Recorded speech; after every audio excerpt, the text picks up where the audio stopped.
കറിയൊന്നും ഇല്ലാണ്ട് നല്ല ഹെൽത്തി ആയിട്ട് കഴിക്കാൻ പറ്റുന്ന ഒരു പുട്ടിൻ്റെ റെസിപ്പിയാണ്. ബ്രേക്ക്ഫാസ്റ്റ് ആയിട്ടും അതുപോലെ തന്നെ ഡിന്നറായിട്ടും ഒക്കെ കഴിക്കാൻ പറ്റും. അപ്പോൾ ഈ ഒരു ഹെൽത്തി ആയിട്ടുള്ള റെസിപ്പി എങ്ങനെ തയ്യാറാക്കുന്നതെന്ന് നോക്കാം. ഇതിൽ ഒരുപാട് ഹെൽത്തി ആയിട്ടുള്ള ഐറ്റംസ് നമ്മൾ പുട്ടിൻ്റെ പൊടി കുഴക്കുമ്പോൾ ചേർക്കുന്നുണ്ട്. അതുപോലെ തന്നെ കറിയില്ലാണ്ട് കഴിക്കാനും പിന്നെ കുറച്ച് ഇൻഗ്രീഡിയൻസ് ഒക്കെ നമ്മൾ ചേർക്കുന്നുണ്ട് കേട്ടോ.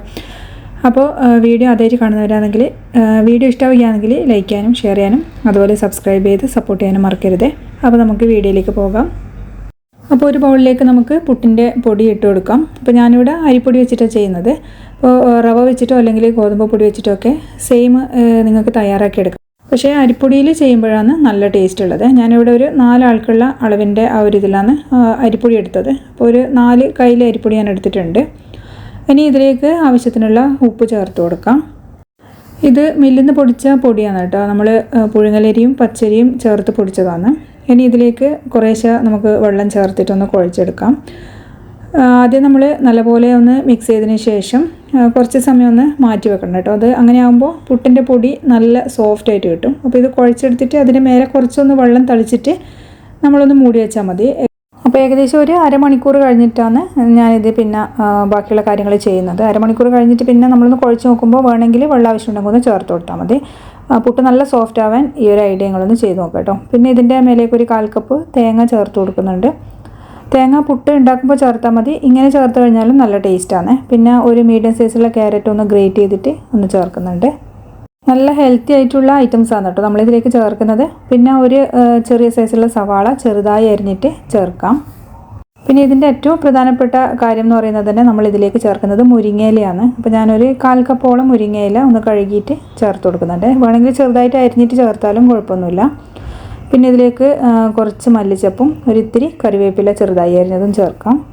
അപ്പോൾ നമ്മൾ മുരിങ്ങയില ചേർക്കുന്നതുകൊണ്ട് തന്നെ വളരെ ഹെൽത്തിയാണ്.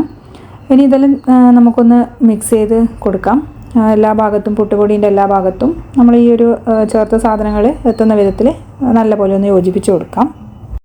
ഇങ്ങനെ ആകുമ്പോൾ തന്നെ നല്ല ഹെൽത്തി ആയിട്ട് നമുക്കിത് തയ്യാറാക്കി എടുക്കാൻ പറ്റും. പിന്നെ കറിയൊന്നും ഇല്ലാണ്ട് കഴിക്കാൻ വേണ്ടിയിട്ട് എന്ന് പറയുമ്പോൾ ഞാനിതിലേക്ക് ചേർത്ത് കൊടുക്കുന്നത് ചില്ലി ഫ്ലേക്സ് ആണ്.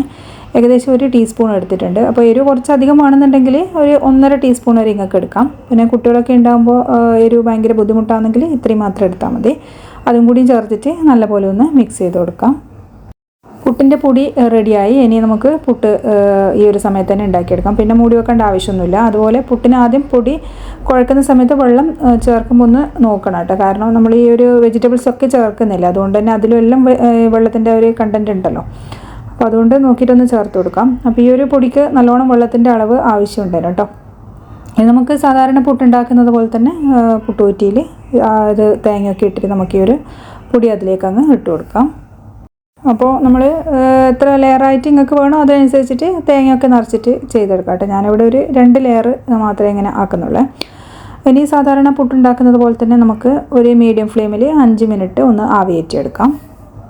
അപ്പോൾ ചൂടോടെ കഴിക്കാൻ നല്ല ടേസ്റ്റാണ്. അപ്പോൾ ചൂടോടെ ആകുമ്പോൾ നല്ല സോഫ്റ്റും ആയിരിക്കും. ഇനിയിപ്പോൾ ഇത് ഇരുന്ന് കഴിഞ്ഞാലും അങ്ങനെ ഹാർഡൊന്നും ആവില്ല. കുറച്ച് സമയം കഴിഞ്ഞ് കഴിഞ്ഞാലും ഹാർഡാവുന്നില്ല കേട്ടോ. നമ്മൾ പുഴുങ്ങലരിയും പച്ചരിയും ചേർത്ത പൊടിയല്ലേ എടുത്തത്. അപ്പോൾ ഡയറ്റൊക്കെ എടുക്കുന്നവർക്ക് നല്ല ഹെൽത്തി ആയിട്ട് കഴിക്കാൻ പറ്റുന്നൊരു റെസിപ്പിയാണ്. അപ്പോൾ ഡയറ്റ് എടുക്കുന്നവർക്കായാലും ഷുഗർ പേഷ്യൻസിനായാലും ഏതെങ്കിലും ഒരു നേരം മാത്രം അരിയൊക്കെ കഴിക്കുന്നതിന് കുഴപ്പമൊന്നുമില്ല.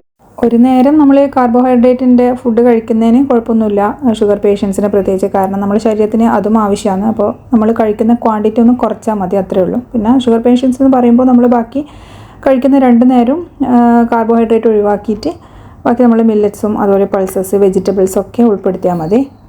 അപ്പോൾ തീർച്ചയായിട്ടും ട്രൈ ചെയ്ത് നോക്കിയിട്ട് ഒന്ന് ഫീഡ്ബാക്ക് പറയാൻ മറക്കരുതേ.